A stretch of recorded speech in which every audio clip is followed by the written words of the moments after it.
Olá, amigos e seguidores do canal, bem-vindos. Bem-vindos ao canal Vitor Man, Literatura Fantástica e de Terror. Aqui Vitor Machado, amigo de vocês. Hoje é o nosso último interlúdio de terror, nossas postagens de clássicos das quartas-feiras. E vamos dar sequência aqui no grande romance Drácula. Nós já estamos agora com a quarta postagem, capítulos 6 e 7. E como combinado, nossa postagem não vai ter introdução. Para isso, se quem tiver a curiosidade de ouvir meus comentários sobre o autor, sobre a obra e sobre o personagem, é só dar uma olhada aqui na playlist Bram Stoker. E aproveitar, para quem ainda não começou a ouvir, né? Começar a acompanhar esse maravilhoso romance, né? Esse clássico da literatura. Era isso aí, vamos então diretamente para a narração. Sendo que eu vou aproveitar esse espacinho aqui, esse boa noite apenas, né? Para deixar os nossos pedidos de sempre. Os likes, os compartilhamentos, os comentários, o forte aqui do canal, como sempre, os comentários de vocês. Muito interessantes, eu respondo a todos eles. E tá aqui na descrição aqueles pedidos suplementares, né? Não se esqueçam do hype, sempre interessante, aumenta a exposição do canal. E era isso aí. Vamos lá, vamos ver agora o que está se passando lá na Inglaterra. Enquanto o Jonathan Harker está perdido lá pelo castelo do Drácula, vamos ver o que se passa na Inglaterra, para onde o Conde Drácula está se transferindo. Um abraço a todo mundo, saudações, fiquem bem. Drácula, Bram Stoker, 1897. Drácula, 1897. Capítulo 6. Diário de Mina Murray, 24 de julho. Whitby. Lucy me encontrou na estação, parecendo mais doce e encantadora do que nunca, e fomos até a casa no Crescent, onde eles têm quartos. Este é um lugar adorável. O pequeno rio, o Esk, corre por um vale profundo que se alarga à medida que se aproxima do porto. Um grande viaduto atravessa o vale, com altos pilares através dos quais a vista parece de alguma forma mais distante do que realmente é. O vale é lindamente verde e é tão íngreme que quando você está nas terras altas de qualquer um dos lados, olha diretamente através dele, a menos que esteja perto o suficiente para ver abaixo. As casas da cidade velha, do lado oposto ao nosso, têm telhados vermelhos e parecem empilhadas umas sobre as outras, de forma desordenada, como nas imagens que vemos de Nuremberg. Logo acima da cidade está a ruína da abadia de Whitby, que foi saqueada pelos dinamarqueses e é o cenário de parte de Marmion, onde a garota foi emparedada. É uma ruína muito imponente de tamanho imenso, cheia de detalhes belos e românticos. Há uma lenda de que uma dama branca é vista em uma das janelas. Entre ela e a cidade há outra igreja, a paroquial, ao redor da qual há um grande cemitério, repleto de lápides. Para mim, este é o local mais agradável de Whitby, pois fica bem acima da cidade e oferece uma vista completa do porto e de toda a baía, até onde o promontório chamado Carones se estende para o mar. Desce tão abruptamente sobre o porto que parte da encosta desmoronou e alguns dos túmulos foram destruídos. Em um lugar, parte da estrutura de pedra dos túmulos se projeta sobre o caminho arenoso muito abaixo. Há trilhas, com bancos ao lado, através do cemitério. E as pessoas vão e sentam lá o dia todo, olhando para a bela paisagem e desfrutando da brisa. Pretendo vir e sentar-me aqui com frequência para trabalhar. De fato, estou escrevendo agora, com meu livro no colo, e ouvindo a conversa de 3 homens idosos sentados ao meu lado. Eles parecem não fazer nada o dia todo, além de sentar aqui e conversar. O porto está abaixo de mim, com do outro lado um longo muro de granito que se estende para o mar, com uma curva para fora no final, no meio da qual há um farol. Um pesado quebra-mar corre ao longo do lado externo.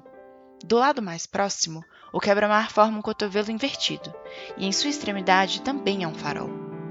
Entre os 2 pieres há uma abertura estreita para o porto, que então se alarga repentinamente.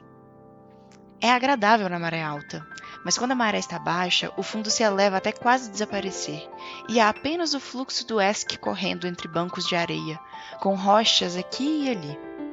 Fora do porto, deste lado, surge por cerca de meia milha um grande recife, cuja borda afiada se estende diretamente de trás do farol sul.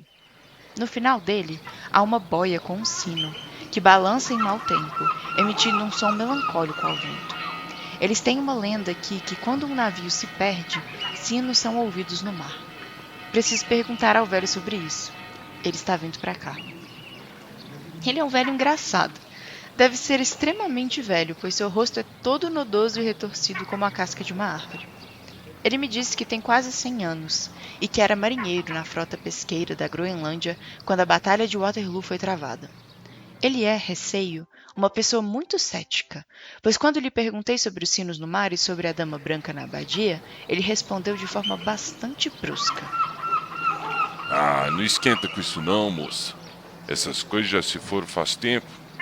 Vê bem, não tô dizendo que nunca existiram. Só tô dizendo que no meu tempo não tinha disso não. Isso aí é coisa pra turista, gente de fora. Mas não serve pra moço direito que nem você. Esse povo lá de York e Leeds, que não faz nada além de encher o bucho de peixe salgado, entornar chá e catar bijuteria barata, acredita em qualquer coisa que falam. Eu fico só matutando. Quem é que ia perder tempo inventando mentira pra esse povo? Até os jornais já são um monte de besteira. Achei que ele poderia ser uma boa pessoa para aprender coisas interessantes. Então perguntei se ele se importaria de me contar algo sobre a pesca de baleias nos velhos tempos. Ele estava se ajeitando para começar quando o relógio bateu 6, e então ele fez um esforço para se levantar e disse: Preciso ir pra casa agora, moça. Minha neta não gosta de ficar esperando quando o chá tá pronto. E eu demoro para subir esses morros tudo, e não é pouco não. E moça, tô sem lenha na barriga, bem na horinha certinha do relógio. Ele saiu mancando e eu pude vê-lo apressando-se o máximo que conseguia, descendo os degraus. Os degraus são uma característica marcante do local. Eles levam da cidade até a igreja. Há centenas deles, não sei ao certo quantos. E eles se curvam delicadamente. A inclinação é tão suave que um cavalo poderia facilmente subi-los e descê-los. Acho que devem ter tido alguma relação original com a abadia. Eu também devo ir para casa. Lucy saiu para visitar sua mãe, e como eram apenas visitas de cortesia, eu não fui. Elas estarão em casa em breve. 1º de agosto. Subi aqui há 1 hora com Lucy e tivemos uma conversa muito interessante com o meu velho amigo e os outros 2 que sempre vêm se juntar a ele. Ele é, evidentemente, o Sir Oracle do grupo, e eu diria que, em seu tempo, deve ter sido uma pessoa extremamente autoritária. Ele não admite nada que vá contra suas ideias e enfrenta qualquer um que discorde. Se não consegue vencer um argumento, ele intimida a pessoa e depois assume que o silêncio dela significa concordância com seus pontos de vista. Lucy estava incrivelmente linda em seu vestido branco de linho. Desde que chegou aqui, ela ganhou uma cor maravilhosa. Percebi que os velhos não perderam tempo em se aproximar e sentar perto dela assim que nos acomodamos. Ela é tão doce com os mais velhos. Acho que todos se apaixonaram por ela imediatamente. Até mesmo o meu velho amigo cedeu e não a contrariou, apenas dobrou a dose de implicância comigo. Consegui puxá-lo para o assunto das lendas, e ele imediatamente começou a falar como se estivesse dando um sermão. Preciso tentar lembrar e anotar tudo. Ah, isso tudo é só conversa fiada, de ponta a ponta. Isso que é e mais nada. Esses trem de presságio, assombração, fantasma, espírito, tudo isso só serve para fazer criançada e mulher medrosa dar gritinho de susto. Não passa de vento nos ouvidos, só bolha de ar. Essas bobajadas todas, junto com esses tais sinal e aviso, foi coisa inventada por padre, escritor safado, e até gente de trem para meter medo no povo e fazer eles acreditar coisas que não faria por conta própria. Eu fico danado só de pensar. Ô raça, não basta encher papel de mentira e gritar dos altos dos púlpitos, ainda querem mentir até nas lápides. Olha em volta, qualquer canto que você quiser. Essas lápides tudo tentando ficar em pé, mas tudo torto, desmoronando debaixo do peso das lorotas que estão escritas nelas. Aqui jaz o corpo, sagrado à memória de bobagem. Quase metade não tem corpo nenhum enterrado ali. E essa tal de memória deles não vale nem farelo de fumo, quanto mais algo sagrado. Mentira, só mentira, de um tipo ou do outro. E Deus me livre, mas não vai ser pouca confusão no dia do juízo, viu? Quando começarem a brotar das covas, tudo enroscado nos panos de defunto, se embolando tudo uns nos outros, tentando levar as lápides junto para provar que prestava. E os que morreram no mar, então? Vão tá tudo tremendo. As mãos tão dormentes e lisas de tanto ficar boiando que nem vão conseguir agarrar em nada. Eu podia ver pelo ar satisfeito do velho e pela maneira como ele olhava ao redor em busca de aprovação dos seus companheiros, que ele estava se exibindo. Então intervim com uma palavra para mantê-lo falando. Ah, Sr. Swales, o senhor não pode estar falando sério. Certamente essas lápides não estão todas erradas? Besteira. Pode até ter uma ou outra que não tá de todo errada, mas só aquelas que não tentam fazer os defuntos parecer mais bonzinho do que eram. Porque, tem gente que acha que uma bacinha d'água vira um oceano só porque é deles. Tudo isso aí é pura lorota. Agora presta atenção aqui, moça. Você chega aqui sem conhecer nada e dá de cara com esse cemitério da igreja. Assenti, pois achei melhor concordar, embora não entendesse completamente o dialeto dele. Eu sabia que tinha algo a ver com a igreja. Ele continuou. E você acha mesmo que essas pedras tudo estão em cima de gente que morreu bem aqui e que tá dormindo sossegado? Assenti novamente. Então aí que tá a mentira. Uai, tem dúzia dessas covas aí que estão mais vazias que a caixa de fumo do velho Dum numa sexta de noite. Ele cutucou um de seus companheiros e todos riram. E uai, como é que podia ser diferente? Olha aquela lá, bem no fundão, depois do montinho de cova. Lê aí. Fui até lá e li.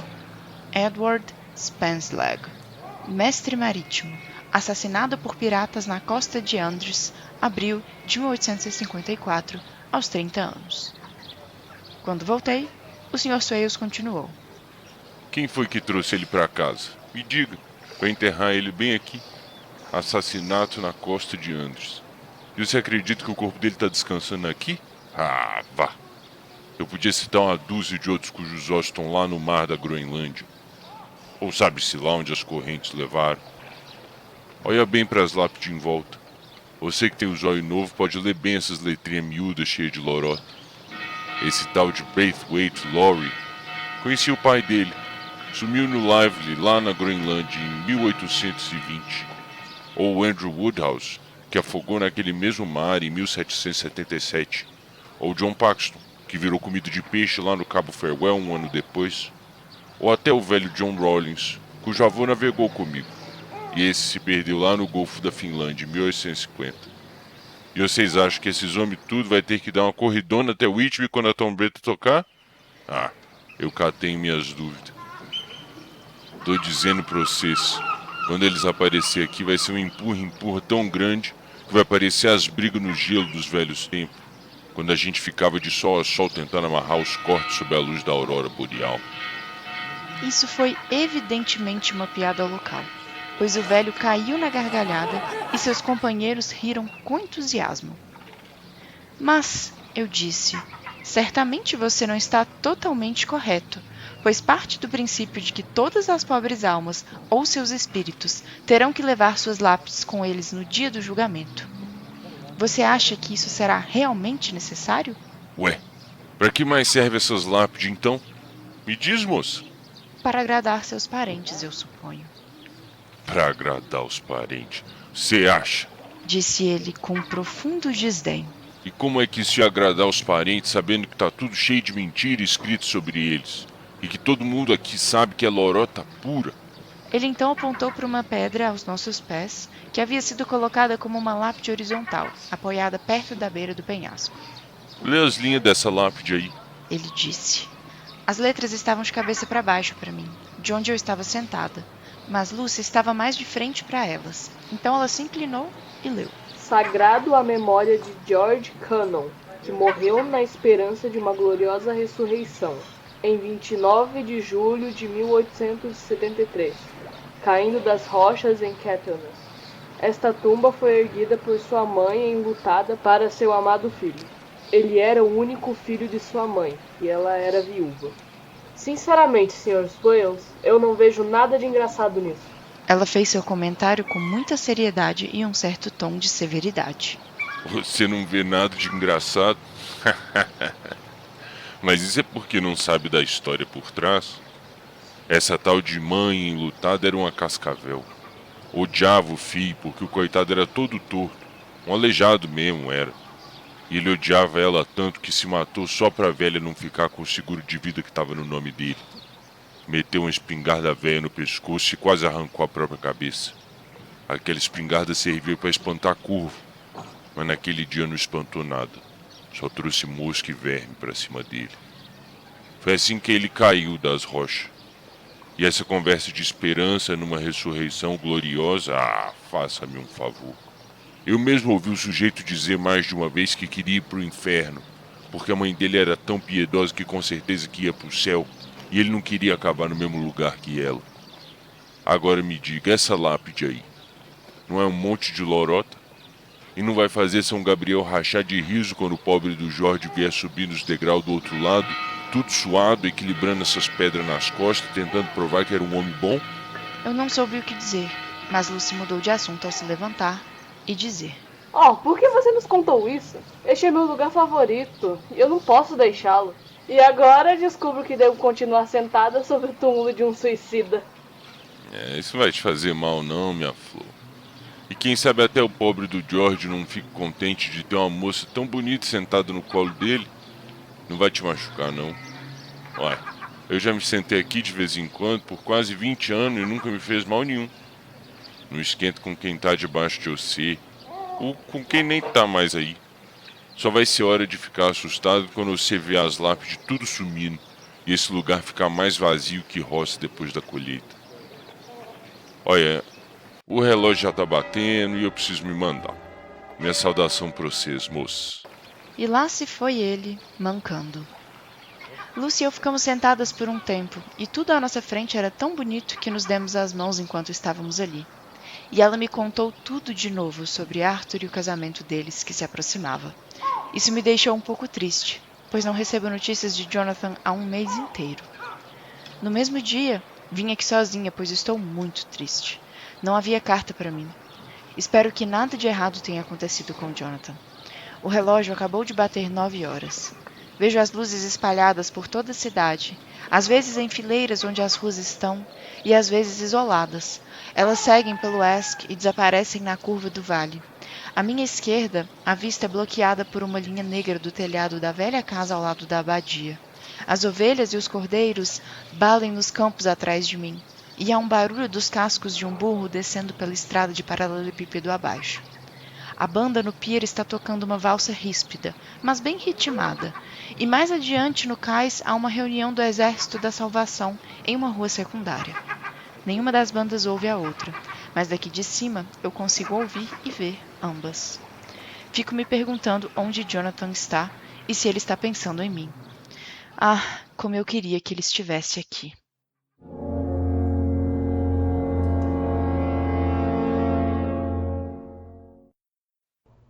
Diário do Dr. Seward, mantido em fonógrafo.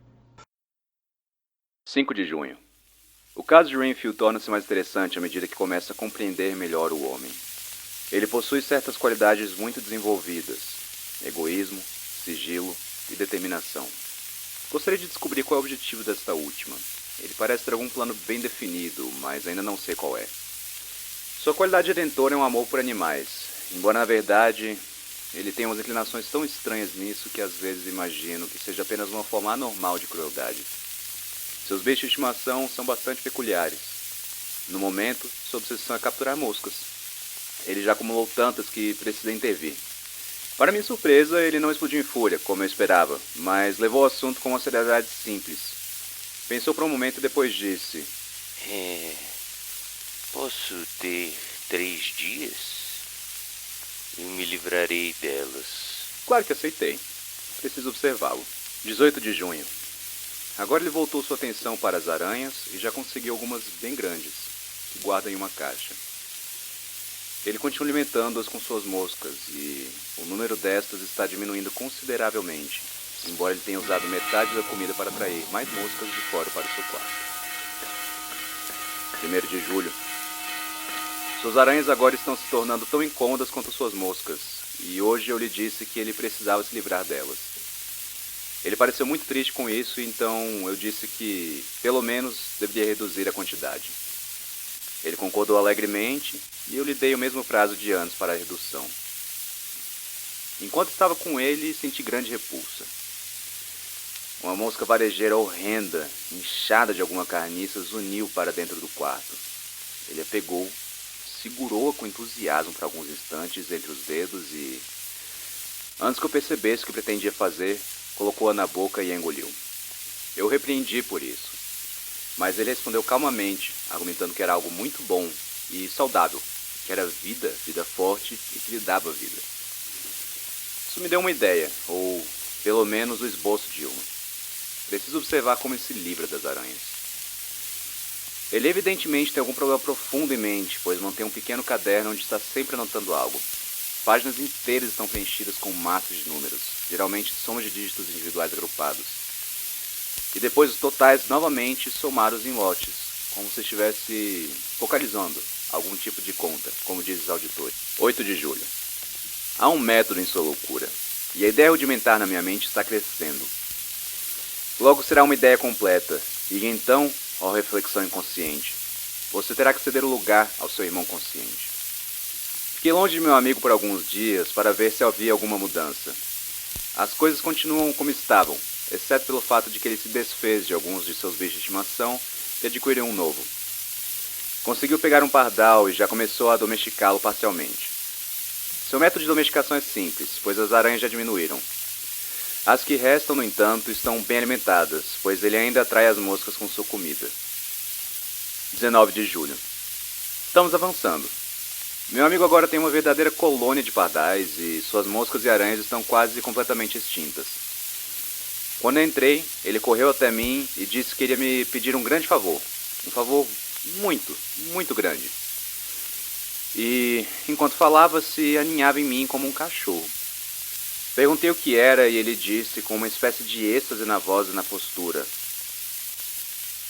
Um gatinho, um lindo, pequeno e brincalhão gatinho, com o qual possa brincar, ensinar, alimentar e alimentar e alimentar. Eu não estava despreparado para esse pedido, pois já tinha notado como seus animais de estimação vinham aumentando em tamanho e vivacidade. Mas não queria que sua adorável família de pardais domesticados fosse eliminada da mesma forma que as moscas e as aranhas. Então disse que veria o que poderia fazer e perguntei se ele não preferia um gato a um gatinho. Sua ânsia o traiu quando ele respondeu: Sim, eu gostaria de um gato. Eu só pedi um gatinho para que você não me recusasse um gato. Ninguém me recusaria um gatinho, não é? Eu balancei a cabeça e disse que, no momento, temia que não fosse possível, mas eu veria o que poderia fazer. O rosto dele caiu e eu percebi um aviso de perigo, pois houve um súbito e feroz olhar de lado que significava morte. O homem é um maníaco homicida em desenvolvimento. Vou testá-lo com esse desejo atual e ver como isso se desenrola. Assim, saberei mais. 22 horas. Voltei a visitá-lo e o encontrei sentado em um canto, absorto. Quando entrei, ele se jogou de joelhos diante de mim e implorou para que eu lhe desse um gato, dizendo que sua salvação dependia disso. Eu me mantive firme, porém, e disse que ele não poderia ter. Então ele se levantou sem dizer uma palavra e sentou-se novamente, roendo os dedos no canto onde eu encontrei. Vou vê-lo amanhã, bem cedo. Visitei Renfield muito cedo, antes que o assistente começasse sua ronda. Encontrei-o já acordado e cantarolando uma melodia. Ele estava espalhando o açúcar que havia guardado na janela e estava claramente começando a caçar moscas novamente. E começando com alegria e boa vontade. Olhei ao redor por seus pássaros e, não os vendo, perguntei onde estavam. Ele respondeu sem se virar que todos haviam voado embora. Havia algumas penas espalhadas pela sala e, no travesseiro, uma gota de sangue. Não disse nada, mas fui até o responsável e pedi que me informasse se houvesse algo estranho com ele durante o dia. 11 horas.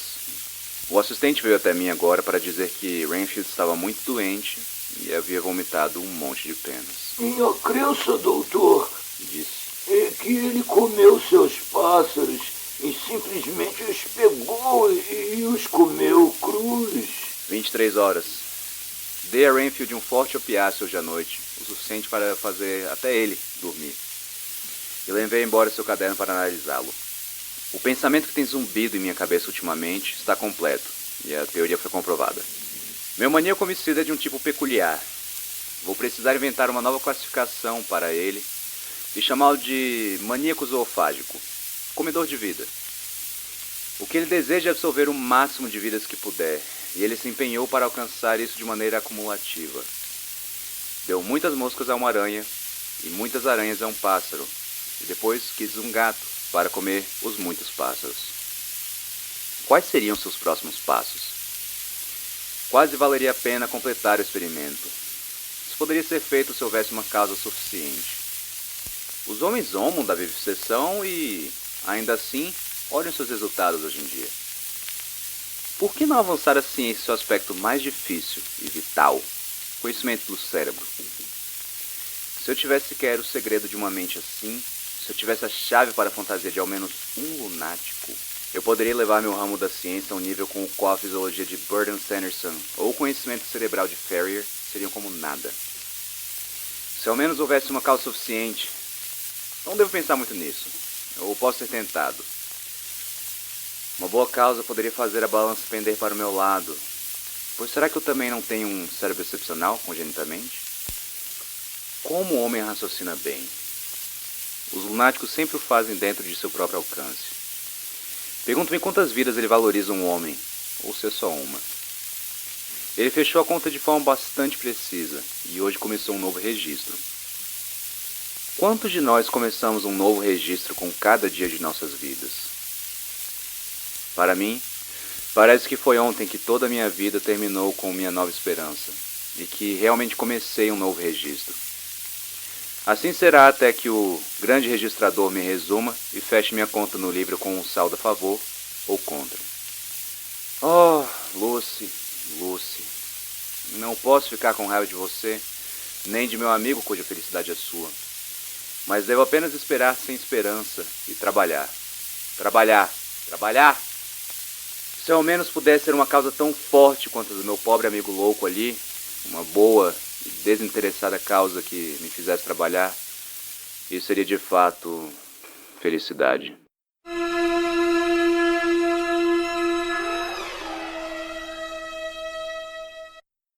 Diário de Mina Murray, 26 de julho. Estou ansiosa e isso me acalma expressar-me aqui. É como sussurrar para si mesma e ouvir ao mesmo tempo. E há também algo sobre os símbolos taquigráficos que o torna diferente da escrita. Estou infeliz por causa de Lucy e de Jonathan. Não tinha notícias de Jonathan há algum tempo e estava muito preocupada. Mas ontem o querido Sr. Hawkins, que é sempre tão amável, me enviou uma carta dele. Eu havia escrito perguntando se ele tinha notícias e ele disse que a carta anexa tinha acabado de ser recebida. É apenas uma linha datada de Castelo Drácula, dizendo que ele está prestes a retornar para casa. Isso não é típico de Jonathan. Não entendo isso e me deixa inquieta. Além disso, Lucy, embora esteja tão bem recentemente, retomou o antigo hábito de andar dormindo. Sua mãe falou comigo sobre isso e decidimos que eu devo trancar a porta do nosso quarto todas as noites. A Sra. Westenra tem a ideia de que sonâmbulos sempre vão para o telhado das casas e ao longo das bordas dos penhascos, e então se são de repente acordados e caem com um grito desesperado que ecoa por todo lugar. Coitada, ela está naturalmente preocupada com Lucy e me conta que seu marido, pai de Lucy, tinha o mesmo hábito, que ele se levantava à noite, se vestia e saía caso não fosse impedido. Lucy vai se casar no outono e ela já está planejando seus vestidos e como sua casa será arrumada. Eu me simpatizo com ela, pois faço o mesmo, só que Jonathan e eu começaremos a vida de uma maneira bem simples. E teremos que nos esforçar para fazer as contas baterem. O Sr. Holmwood, ele é o Hon, Arthur Holmwood, único filho de Lord Godalming, virá para cá muito em breve, assim que puder deixar a cidade, pois seu pai não está muito bem e eu acho que a querida Lucy está contando os momentos até ele chegar. Ela quer levá-lo até o banco no penhasco do cemitério da igreja e mostrar-lhe a beleza de Whitby. Aposto que a espera que a está perturbando. Ela ficará bem quando ele chegar. 27 de julho. Nenhuma notícia de Jonathan. Estou ficando bastante inquieta com ele, embora não saiba o porquê. Mas realmente gostaria que ele escrevesse nem que fosse uma linha. Lucy anda mais do que nunca e cada noite sou acordada por ela se movendo pelo quarto. Felizmente, o tempo está tão quente que ela não pode ficar resfriada. Mas ainda assim, a ansiedade e o fato de estar sendo acordada constantemente estão começando a afetar-me e estou ficando nervosa e insone. Graças a Deus, a saúde de Lucy se mantém. O Sr. Holmwood foi chamado de repente para Ring para ver seu pai, que adoeceu gravemente. Lucy se queixa do adiamento para vê-lo, mas isso não afeta sua aparência. Ela está um pouco mais forte e suas bochechas estão de um lindo rosa. Ela perdeu aquele aspecto anêmico que tinha. Rezo para que tudo isso dure. 3 de agosto. Mais uma semana passou, e nenhuma notícia de Jonathan, nem mesmo de Mr. Hawkins, de quem eu teria sabido. Oh, espero muito que ele não esteja doente. Certamente ele teria escrito.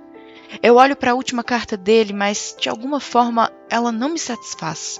Não soa como ele, e ainda assim é a letra dele. Não há erro nisso. Lucy não tem andado muito dormindo na última semana, mas há uma estranha concentração nela que eu não entendo. Até mesmo enquanto dorme, ela parece me observar. Ela tenta a porta e, ao encontrar trancada, anda pela sala procurando a chave. 6 de agosto. Mas 3 dias se passaram e nenhuma notícia.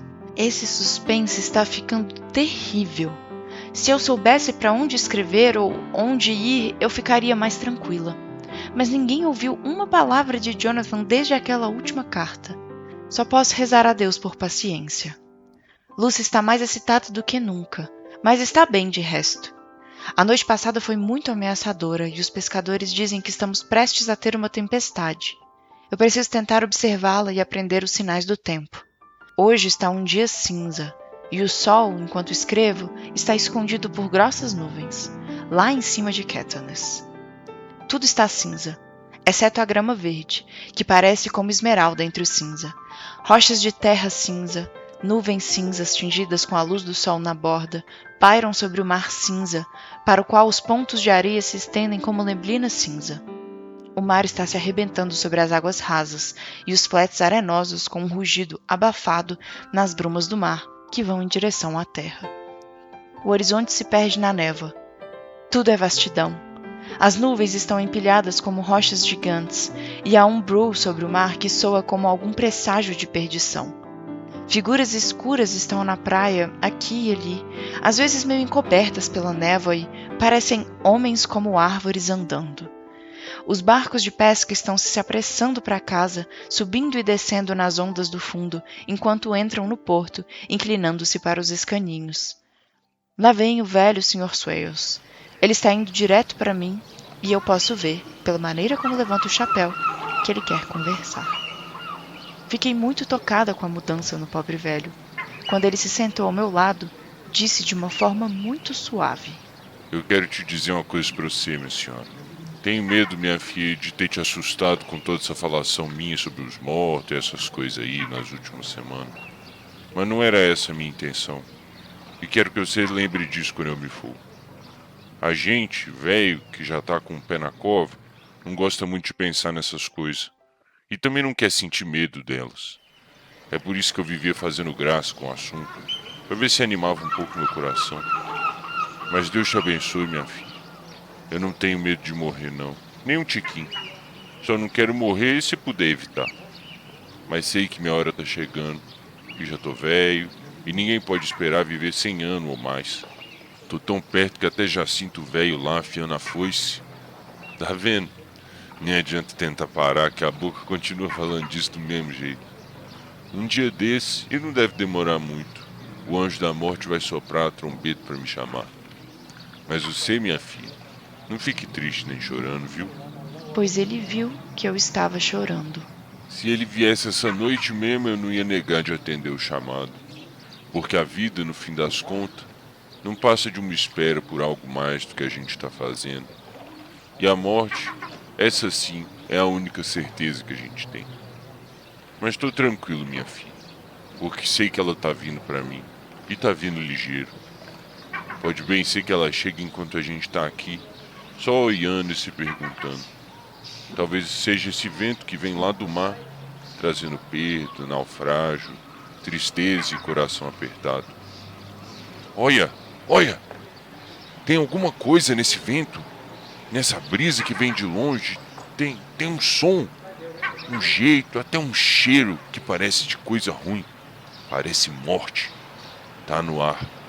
Eu sinto que tá chegando. Senhor, me faça receber esse chamado com alegria quando a minha hora chegar. Ele levantou os braços devotamente e ergueu o chapéu. Sua boca se movia como se estivesse orando. Depois de alguns minutos de silêncio, ele se levantou, apertou minha mão, me abençoou e disse adeus, e saiu mancando. Tudo isso me tocou e me perturbou muito. Fiquei aliviada quando o guarda-costas apareceu, com seu binóculo debaixo do braço. Ele parou para conversar comigo, como sempre faz, mas o tempo todo estava olhando para um navio estranho. Não consigo entender o que é isso. Ele disse.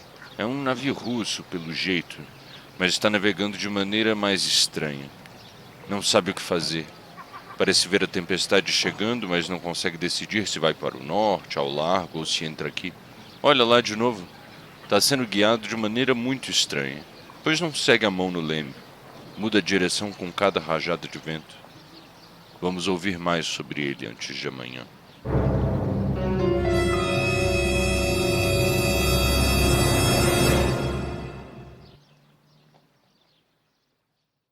Drácula, capítulo 7. Extratos do Daily Graph, de 8 de agosto, colados no diário de Mina Murray, de um correspondente em Whitby. Uma das maiores e mais repentinas tempestades registradas acabou de ser experimentada aqui, com resultados tanto estranhos quanto únicos. O tempo estava algo abafado, mas nada incomum para o mês de agosto. A noite de sábado estava tão bonita quanto se poderia imaginar, e a grande quantidade de turistas saiu ontem para visitar as florestas de Mulgrave, a Baía de Robin Hood, Rig Mill, Runswick, States e as várias excursões nos arredores de Whitby. Os vapores Emma e Scarborough fizeram viagens de ida e volta pela costa e houve um número incomum de excursões para e de Whitby. O dia foi incomumente bonito até à tarde, quando alguns dos fofoqueiros que frequentam o cemitério da igreja do East Cliff e que dessa eminência observam a ampla extensão do mar visível ao norte e a leste, chamaram a atenção para um repentino aparecimento de caudas de cavalo altas no céu ao noroeste. O vento estava então soprando do sudoeste com a intensidade suave, que na linguagem barométrica é classificada como número 2, brisa leve. O guarda-costas de plantão imediatamente fez um relatório, e um velho pescador, que por mais de meio século tem observado os sinais do tempo a partir do East Cliff, previu de maneira enfática a chegada de uma tempestade repentina. A aproximação do pôr do sol foi tão bela, tão grandiosa em suas massas de nuvens esplendidamente coloridas, que houve uma pequena reunião ao longo do caminho do penhasco no antigo cemitério da igreja para apreciar a beleza. Antes que o sol desaparecesse abaixo da massa negra de Kettleness, que se destacava ousadamente no céu ocidental, seu caminho descendente foi marcado por uma miríade de nuvens de todas as cores do pôr do sol. Chama, roxo, rosa, verde, violeta e todos os tons de dourado. Com algumas massas não grandes, mas de uma escuridão aparentemente absoluta, em todos os tipos de formas, tão bem delineadas quanto silhuetas colossais. A experiência não passou despercebida pelos pintores, e, sem dúvida, alguns dos esboços do Prelúdio da Grande Tempestade adornará as paredes da RA e RI em maio do próximo ano. Mais de um capitão decidiu, naquele momento, que sua Cobble ou sua Mule, como eles chamam as diferentes classes de barcos, permaneceriam no porto até que a tempestade passasse. O vento saiu completamente durante a noite, e à meia-noite havia uma calmaria mortal, um calor abafado e aquela intensidade prevalente que, na aproximação de um trovão, afeta pessoas de natureza sensível. Havia poucas luzes visíveis no mar, pois até mesmo os vapores costeiros, que geralmente abraçam a costa tão de perto, mantiveram-se bem afastados, e poucos barcos de pesca estavam visíveis. A única vela notável era uma escuna estrangeira com todas as velas armadas, que aparentemente seguia para o oeste. A imprudência ou ignorância de seus oficiais foi um tema prolífico de comentários, enquanto ela permanecia à vista, e esforços foram feitos para sinalizá-la a reduzir as velas diante do perigo. Antes que a noite caísse, ela foi vista com as velas batendo preguiçosamente, enquanto se balançava suavemente na ondulação do mar, como um navio pintado sobre um oceano pintado. Pouco antes das 10 horas, a quietude do ar se tornou bastante opressiva, e o silêncio era tão marcante que o balido de uma ovelha na terra ou o latido de um cachorro na cidade eram claramente ouvidos, e a banda no pier, com seu alegre ritmo francês, parecia uma dissonância na grande harmonia do silêncio da natureza. Pouco depois da meia-noite, surgiu um som estranho vindo do mar, e bem acima de nossas cabeças, o ar começou a transportar um estranho e suave, mas profundo retumbado. Então, sem aviso, a tempestade se abateu. Com uma rapidez que na hora parecia incrível e mesmo depois é impossível de se perceber, o aspecto da natureza se convulsionou de uma vez.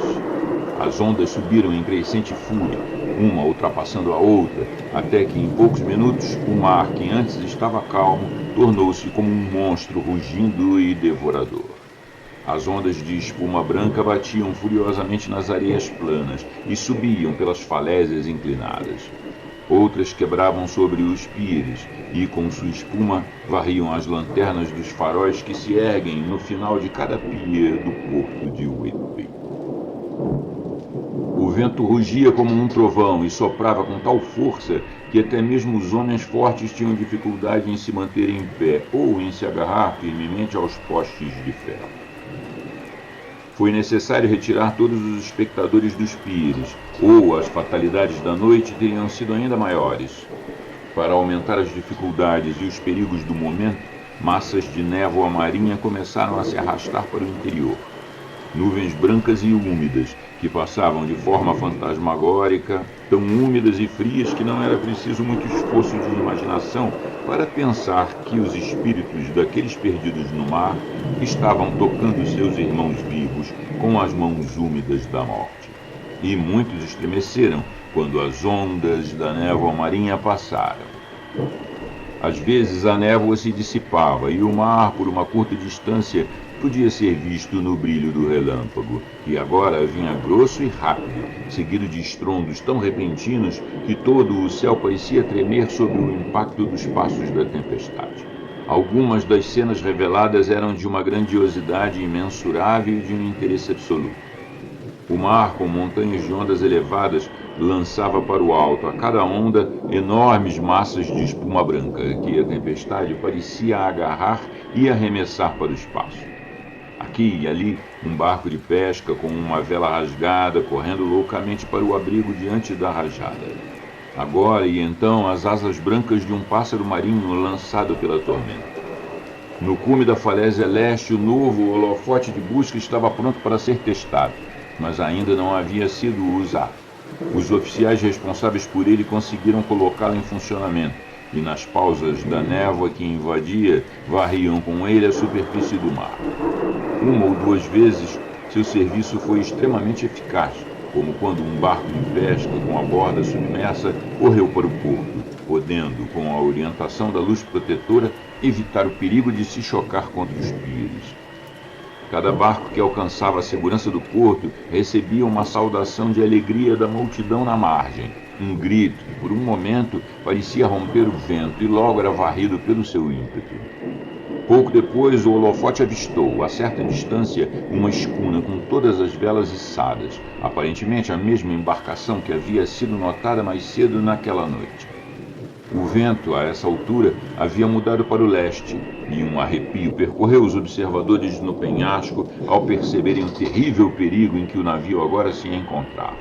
Entre ele e o porto estava o grande recife raso, onde tantas boas embarcações já haviam naufragado ao longo do tempo.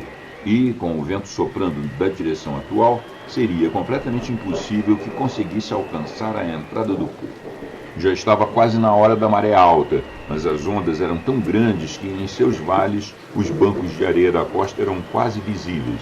E a escuna, com todas as velas abertas, avançava com tanta velocidade que, nas palavras de um velho marinheiro, ela há de parar em algum lugar, nem que seja no inferno. Então veio outra investida da névoa do mar, ainda maior que qualquer outra antes. Aquela massa de neblina úmida parecia envolver tudo como um sudário cinzento, deixando aos homens apenas o sentido da audição, pois o rugido da tempestade, o estrondo dos trovões e o bramido das ondas gigantes vinham através daquela escuridão úmida ainda mais altos do que antes. Os raios do holofote permaneceram fixos na entrada do porto, atravessando o pier leste, onde se esperava o impacto, e os homens aguardavam sem fôlego. De repente o vento mudou para nordeste, e o restante da névoa marítima se dissolveu na rajada.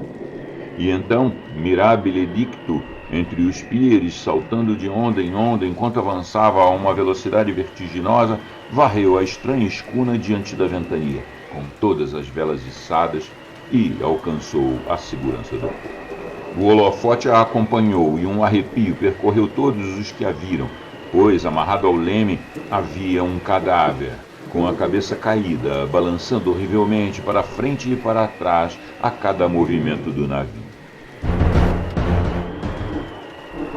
Nenhuma outra forma era visível no convés. Um grande temor tomou conta de todos ao perceberem que o navio, como que por milagre, havia encontrado o porto, sem direção, exceto pela mão de um homem morto. No entanto, tudo aconteceu mais rápido do que leva para escrever essas palavras. A escuna não parou, mas atravessando o porto, lançou-se sobre aquele acúmulo de areia e cascalho, depositado por muitas marés e muitas tempestades, no canto sudeste do pier, que se projeta sob o penhasco leste, conhecido localmente como Tate Hill Pier. Houve, é claro, um impacto considerável quando a embarcação encalhou num monte de areia. Cada mastro, corda e estaife foi tensionado, e parte do top hammer desabou com o choque. Mas o mais estranho de tudo foi que, no exato momento em que o navio tocou a costa, um imenso cão surgiu no convés, vindo de baixo, como se tivesse sido arremessado pelo impacto.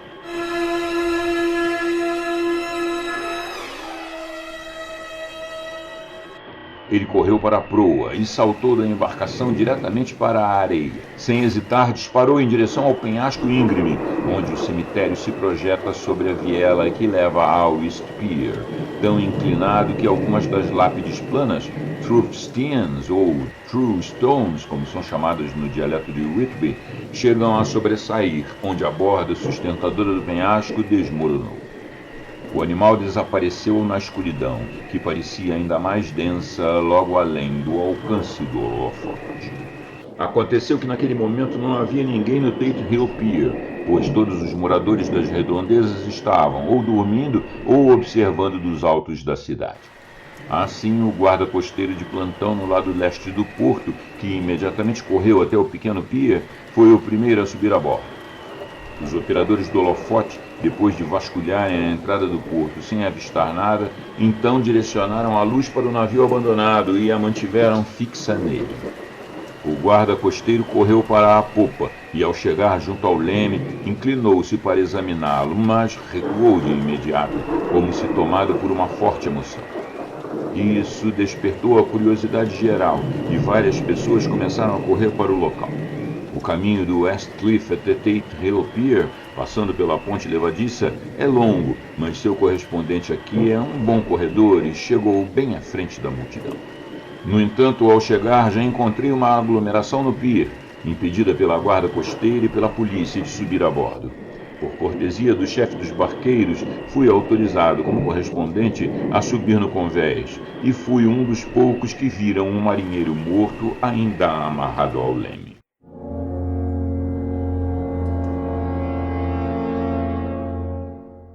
Não era de se admirar que o guarda costeiro estivesse surpreso, ou até mesmo impressionado, pois raramente se vê uma cena destas. O homem estava simplesmente preso pelas mãos, amarradas uma sobre a outra a um dos raios do leme. Entre a mão interna e a madeira havia um crucifixo, cujo rosário estava enrolado tanto nos pulsos quanto no leme, e tudo era mantido firme pelas cordas que o amarravam. O pobre homem pode ter estado sentado em algum momento, mas o incessante bater das velas fez com que o movimento do leme o arrastasse de um lado para o outro, de modo que as cordas com as quais estava amarrado cortaram sua carne até o osso. Foi feito um registro preciso da situação, e um médico, o cirurgião J.M. Caffin, do número 33 East Elliott Place, que chegou logo depois de mim, declarou, após examinar o corpo, que o homem devia estar morto há pelo menos 2 dias. Em seu bolso havia uma garrafa, cuidadosamente vedada, vazia, exceto por um pequeno rolo de papel, que se revelou ser um complemento ao diário de bordo. O guarda costeiro comentou que o homem provavelmente havia amarrado suas próprias mãos, usando os dentes para apertar os nós. O fato de um guarda costeiro ter sido o primeiro a subir a bordo pode evitar algumas complicações futuras no tribunal do almirantado, pois oficiais da guarda costeira não podem reivindicar o direito de salvamento que pertence ao primeiro civil a entrar em um navio abandonado. No entanto, as discussões jurídicas já começaram, e um jovem estudante de direito está afirmando em voz alta que os direitos do proprietário estão ainda mais completamente sacrificados, pois sua propriedade está sendo retida em violação aos estatutos de mort main, mão morta, uma vez que o leme, como prova evidente, se não definitiva, de posse delegada, está sendo mantido por uma mão morta. É desnecessário dizer que o timoneiro falecido foi reverentemente removido do local onde manteve sua honrosa vigília até a morte, uma firmeza tão nobre quanto a do jovem Casabianca, e colocado no necrotério onde aguardará o inquérito. A tempestade repentina já está passando e sua fúria está diminuindo. As multidões começam a se dispersar para suas casas e o céu começa a avermelhar sobre os campos de Yorkshire. Enviarei a tempo para a próxima edição mais detalhes sobre o navio à deriva que encontrou seu caminho de maneira tão milagrosa até o porto durante a tempestade. Whitby, 9 de agosto. A sequência da estranha chegada do navio à deriva durante a tempestade da noite passada é quase mais surpreendente do que o próprio evento. Descobriu-se que a escuna é russa, proveniente de Varna, e se chama Demeter. Ela está quase inteiramente carregada com um lastro de areia prateada, com apenas uma pequena quantidade de carga, uma série de grandes caixas de madeira cheias de terra. Essa carga foi consignada a um advogado de Whitby, o Sr. S. F. Billington, do número 7 The Crescent, que na manhã de hoje subiu a bordo e formalmente tomou posse das mercadorias destinadas a ele. O cônsul russo, representando os responsáveis pelo fretamento do navio, também tomou posse formal da embarcação e pagou todas as taxas portuárias, etc.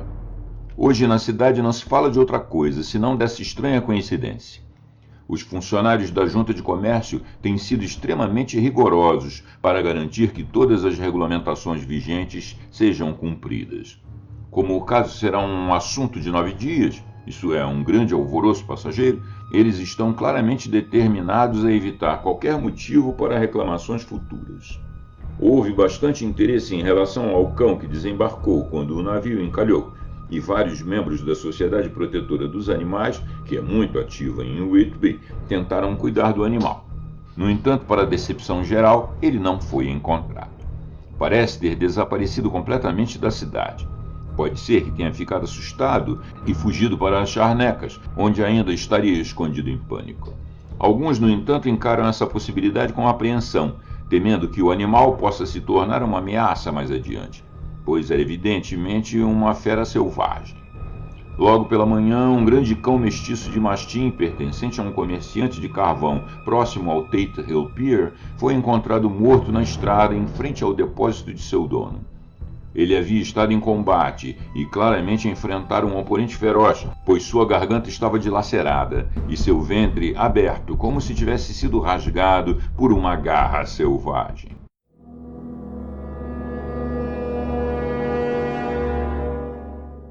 Mais tarde, com a gentileza do inspetor da Junta de Comércio, tive permissão para examinar o diário de bordo do Demeter, que estava em ordem até 3 dias atrás, mas não continha nada de especial interesse, exceto em relação ao desaparecimento de tripulantes. O maior interesse, no entanto, está no papel encontrado dentro da garrafa, que foi apresentado hoje no inquérito. E uma narrativa mais estranha do que a que esses 2 documentos juntos revelam, nunca me ocorreu encontrar. Como não há motivo para ocultação, tenho permissão para usá-los e, portanto, envio-lhe uma transcrição, omitindo apenas detalhes técnicos de navegação e carga. Parece quase como se o capitão tivesse sido tomado por algum tipo de mania antes mesmo de alcançar mar aberto, e que isso tenha se desenvolvido de forma persistente ao longo da viagem. É claro que minha declaração deve ser considerada cum grano salis, pois estou escrevendo a partir da narração de um funcionário do consulado russo, que gentilmente traduziu para mim, dado o tempo limitado. Diário de bordo do Demeter, Varna para Whitby. Escrito em 18 de julho, coisas tão estranhas acontecendo que decidirei fazer uma anotação precisa daqui em diante, até desembarcarmos. Em 6 de julho, terminamos de embarcar a carga, areia prateada e caixas de terra. Às 12 horas partimos. Vento leste moderado. Tripulação, 5 homens, 2 contramestres, cozinheiro e eu, capitão. Em 11 de julho, ao amanhecer, entramos no Bósforo. Fomos abordados por oficiais da alfândega turca. Bakshish, tudo correto. Partimos às 16 horas. Em 12 de julho, passamos pelos Dardanelos, mais oficiais da alfândega e barco da bandeira da esquadrilha de guarda. Mais bakshish. Trabalho dos oficiais minucioso, porém rápido. Querem que saiamos logo. Ao anoitecer, passamos para o arquipélago. Em 13 de julho, passamos pelo Cabo Matapã. Tripulação insatisfeita com algo. Pareciam assustados, mas não queriam falar. Em 14 de julho, estava um pouco preocupado com a tripulação. Os homens são todos bons marujos, que já navegaram comigo antes. O contramestre não conseguia entender o que estava errado. Eles apenas diziam que havia algo e se benziam. O contramestre perdeu a paciência com um deles naquele dia e o agrediu. Esperava uma briga feroz, mas tudo ficou quieto.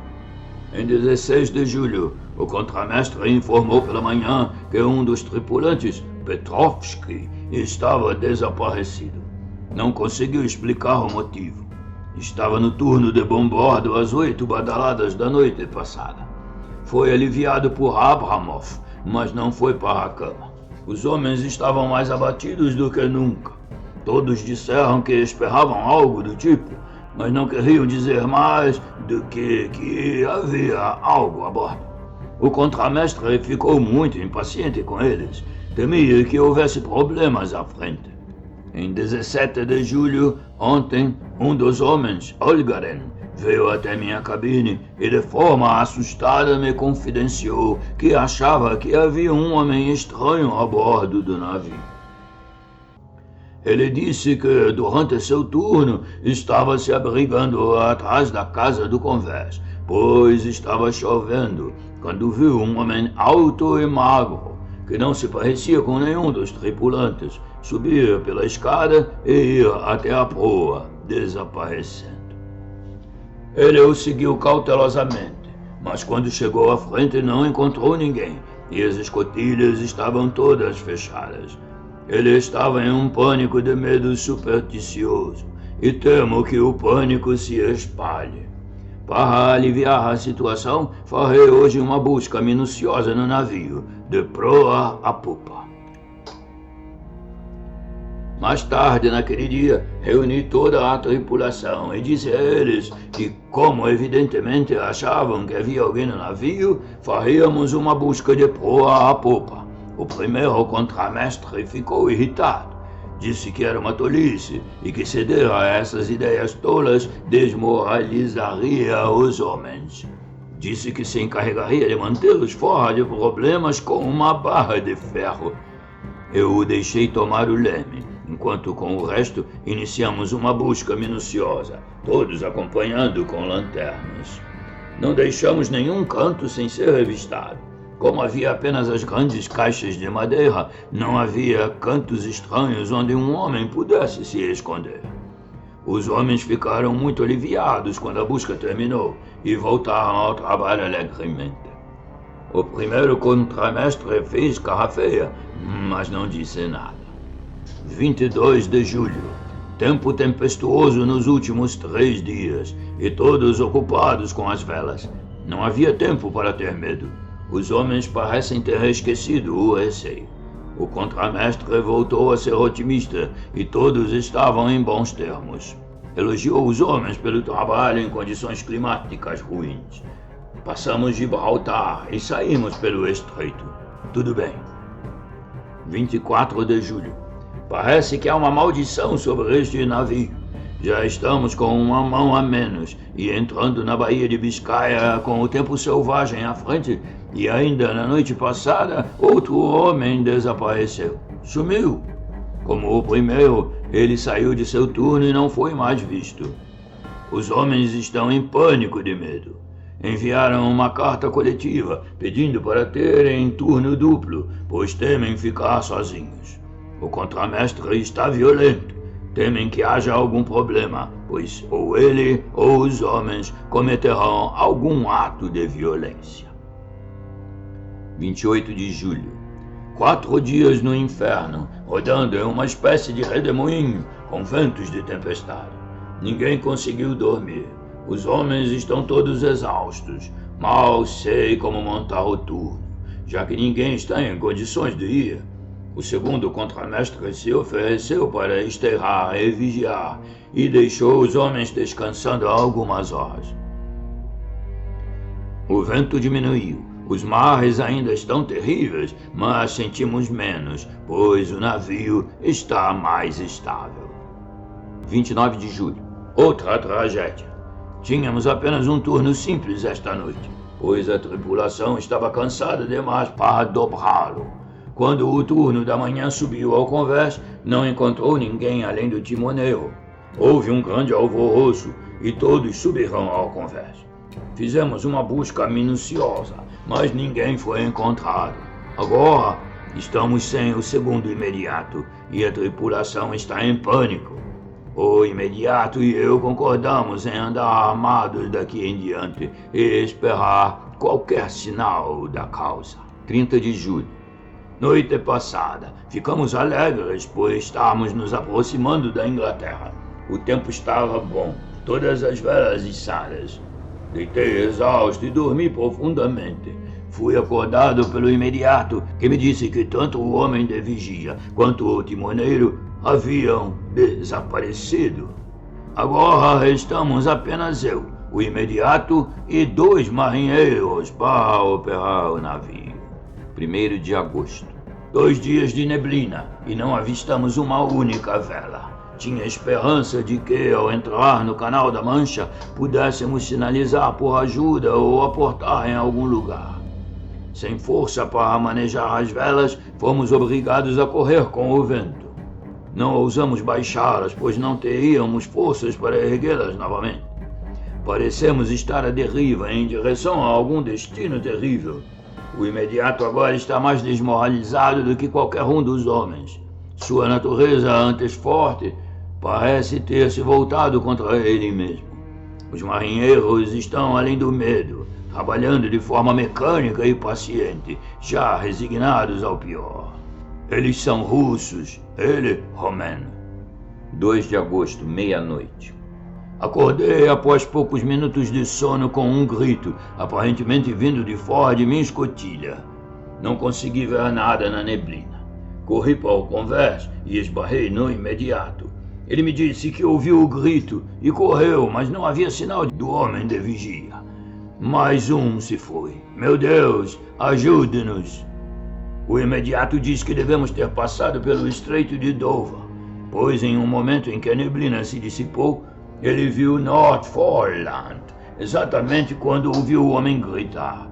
Se for assim, agora estamos no Mar do Norte e só Deus pode nos guiar através da neblina que parece se mover conosco. E Deus parece ter nos abandonado. 3 de agosto. À meia-noite fui substituir o homem no leme e quando cheguei lá não encontrei ninguém. O vento estava firme e o mar corria como antes, não havia balanço. Não ousei deixar o leme, então gritei pelo imediato. Depois de alguns segundos, ele subiu correndo ao convés em sua flanela. Ele parecia de olhos arregalados e exausto, e me alegrei que sua razão ainda não o tivesse abandonado. Ele se aproximou de mim e sussurrou roucamente, com a boca perto do meu ouvido, como se temesse que o próprio ar pudesse ouvi-lo. Ele está aqui, eu sei. Nada mais importa. Na vigia da noite passada, eu o vi como um homem alto e magro e pálido como a morte. Estava na proa, olhando para fora. Eu me arrastei até lá e o ataquei com minha faca, mas a faca atravessou-o, atingindo apenas o ar. E ao dizer isso, ele pegou a faca de sua cintura e a cravou no vazio com fúria. Depois continuou. Mas ele está aqui e eu o encontrarei. Ele está no porão, talvez em uma daquelas caixas. Vou desaparafusá-las uma a uma e ver. Você deve ficar no leme. E então, com um olhar de aviso e um dedo nos lábios, ele desceu. O mar estava começando a ficar agitado e eu não podia deixar o leme. Vi-o sair ao convés novamente com um pé de cabra e uma lanterna e descer para a escotilha da proa. Ele estava pálido, forte e determinado e percebi que não adiantaria tentar impedi-lo. Ele não pode machucar essas caixas, elas estão registradas como barro e mexê-las não é mais perigoso do que qualquer outra coisa que ele possa fazer. Então aqui fico e espero até que a neblina se dissipe. Só posso confiar em Deus e esperar que tudo se esclareça. Então, se eu não puder navegar para nenhum porto com esse vento, baixarei as velas e esperarei por socorro. Está quase tudo acabado agora. Assim que comecei a pensar que o imediato sairia mais calmo, pois ouvi barulhos de algo sendo quebrado no porrão, e isso é um bom sinal. Ele surgiu pela escotilha com um olhar assustado e um grito repentino que fez meu sangue gelar. No convés, ele disparou um tiro de pistola. Um homem completamente enlouquecido, com olhos vermelhos e rosto contorcido pelo medo. Salve-me! Salve-me! Gritou, e então olhou ao redor da neblina do convés. Seu horror se transformou em desespero, e com uma voz sombria ele disse: Você deveria ter vindo, capitão, antes que fosse tarde demais. Ele está lá. Agora conheço o segredo. O mar o salvará de mim. É tudo o que resta. Antes que eu pudesse dizer uma palavra ou me mover para detê-lo, ele saltou pelo balaústre e desapareceu na escuridão. Acho que ele sabia o segredo também. Foi esse louco quem se livrou dos homens um por um, e agora ele mesmo se matou. Deus me ajude, como poderei prestar contas de todos esses horrores quando eu aportar? Quando eu aportar? Chegarei eu a algum porto? 4 de agosto. Ainda neblina por todos os lados. O nascer do sol não pode me alcançar. Sei que há um sol lá fora, mas não posso vê-lo. Não ousei descer, não ousei deixar o leme. Então, ele está aqui. Deus me perdoe, mas o imediato tinha razão em se jogar ao mar. É melhor morrer como um homem. Ninguém pode criticar um marinheiro por abandonar seu navio. Mas eu sou um capitão, um monstro covarde, pois segurarei firme até que uma luz mais forte ilumine minhas mãos, para que eu possa ver o que ele é. Não ouso tocá-lo, e então que Deus tenha piedade da minha alma, Preciso salvar minha alma e minha honra como capitão.